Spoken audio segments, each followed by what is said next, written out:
Samajwadi party की तीसरी पीढ़ी के जिस चेहरे को मैनपुरी उपचुनाव को लेकर सबसे ज्यादा चर्चा हो रही है वो है तेज प्रताप यादव। आखिर तेज प्रताप यादव की मुलायम की विरासत संभालने को लेकर इतनी चर्चा क्यों है, अब मैं आपको यह भी बता देता हूं। कौन है तेज प्रताप यादव, पहले यह समझिए। मुलायम के बड़े भाई रतन सिंह के पौत्र हैं। पिता रणवीर यादव राजनीति में सक्रिय थे। मां मृदुला सैफई की ब्लॉक प्रमुख रही हैं। रिश्ते में अखिलेश यादव के भतीजे हैं।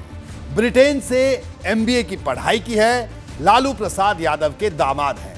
मैनपुरी में 2014 में उपचुनाव जीता भी था तेज प्रताप यादव ने। मैनपुरी का दांव भाजपा के लिए बेहद खास है। यहां से जीत दर्ज करने का मतलब है यूपी की राजनीति में नया उथल पुथल मचा देना, सपा के तमाम चक्रव्यूह को भेद देना, राजनीतिक रणनीति की राह में नए मील के पत्थर लगा देना। इसलिए यह समझना जरूरी है कि आखिर मैनपुरी सपा के लिए कितना मजबूत किला है। सपा का सबसे मजबूत किला मैनपुरी।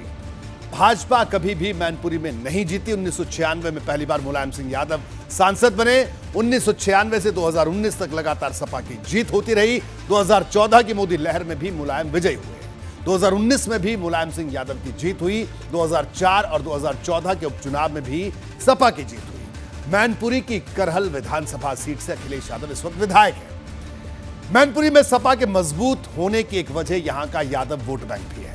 और इस बार फिर से समाजवादी पार्टी के समीकरण का टेस्ट होने वाला है। मैनपुरी का जातीय समीकरण क्या है वो मैं आपको बताता हूं। जी हां, मैनपुरी के जातीय समीकरण को समझिए। यादव वोटर्स की अगर बात करें तो 4.25 लाख है।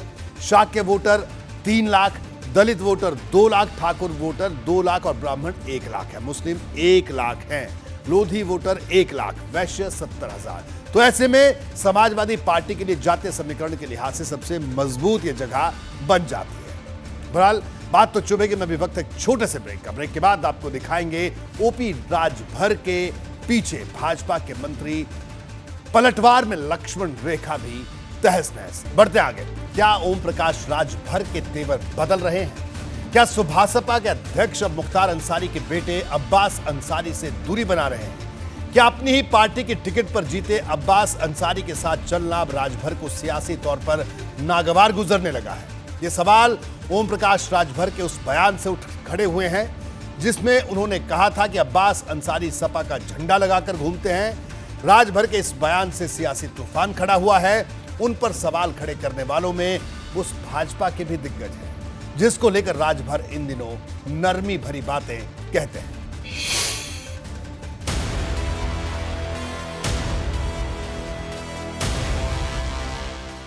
डॉन मुख्तार अंसारी के बेटे अब्बास अंसारी पर ईडी का शिकंजा कसा तो पूर्वांचल की सियासत में बवंडर आ गया।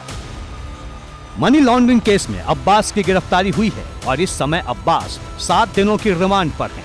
इधर अब्बास की गिरफ्तारी हुई, उधर जिस सुभासपा के चुनाव चिन्ह पर अब्बास विधायक बने उस सुभासपा के अध्यक्ष ओपी राजभर पलटी मार गए। ओपी राजभर कहते हैं अब्बास सुभासपा के नहीं बल्कि सपा के विधायक हैं। हमारी पार्टी के हमारे सिंबल से जरूर चुनाव लड़े हैं, एमएलए हैं जी, लेकिन वो समाजवादी पार्टी के उम्मीदवार हैं जी। क्योंकि जो चुनाव के समय जो बातें तय हुई थी 12 सीटें उन्होंने तय किया था कि हम अपना प्रत्याशी देंगे, सिंबल आपका होगा। तो उसी कड़ी में ये भी है। उसी कड़ी में जफराबाद आज भी वो समाजवादी पार्टी का झंडा लगा के घूमता है विधायक। आज भी जाके पता करा लीजिए। बहुत बड़ी बात आपका। अरे 100% सही। अखिलेश को बैठा दीजिए डिबेट पर अपने। अब्बास अंसारी को कुछ दिन पहले सैफई में भी देखा गया था जब नेताजी के निधन के बाद अब्बास ने अखिलेश से जाकर मुलाकात की थी। अब जब अब्बास के खिलाफ ईडी कार्रवाई कर रही है तो ओपी राजभर जांच एजेंसी का ही पक्ष ले रहे हैं। देखिए, ईडी परिवार है, जांच पड़ताल हो रही है, छानबीन हो रही है। अब ईडी अपना कोई कहीं न कहीं कोई बात पाई होगी, ईडी लिए पूछताछ करे, ईडी कार्रवाई करे, कोई दिक्कत नहीं है। राजभर पहले घूम घूम कर बताते थे कि मुख्तार अंसारी से उनके बहुत अच्छे संबंध हैं, साथ में उठना बैठना हुआ करता था।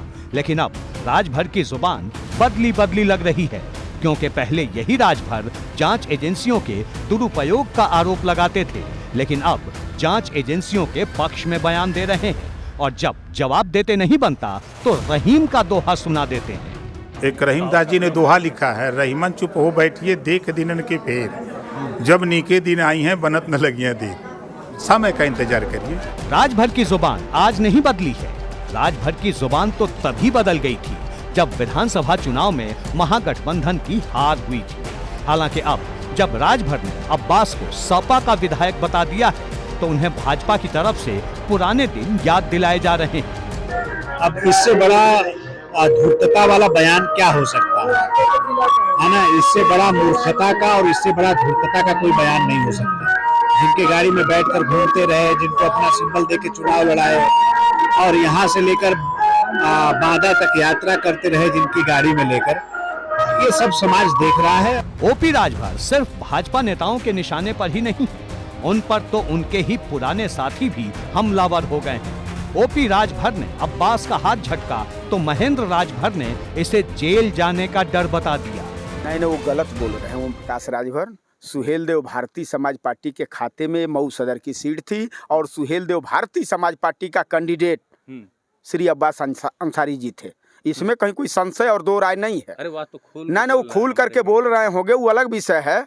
उनको बस समझ लीजिए कि उनका स्वार्थ, उनका स्वार्थ सिद्ध हुआ कि आप कहाँ के, हम कहाँ के, बस वो स्वार्थी आदमी है ओम प्रकाश राजभर। यानी जिस अब्बास अंसारी को ओपी राजभर कभी भतीजा बताते थे, अब उसी अब्बास अंसारी को वो अपना विधायक मानने से इनकार कर रहे हैं। लेकिन सियासत में इतिहास के पन्ने हमेशा जिंदा रहते हैं। मुख्तार अंसारी और अब्बास अंसारी को लेकर राजभर पहले क्या बयान देते थे, ये पूर्वांचल के लोगों को अच्छे से याद है। एबीपी गंगा के लिए ब्यूरो रिपोर्ट।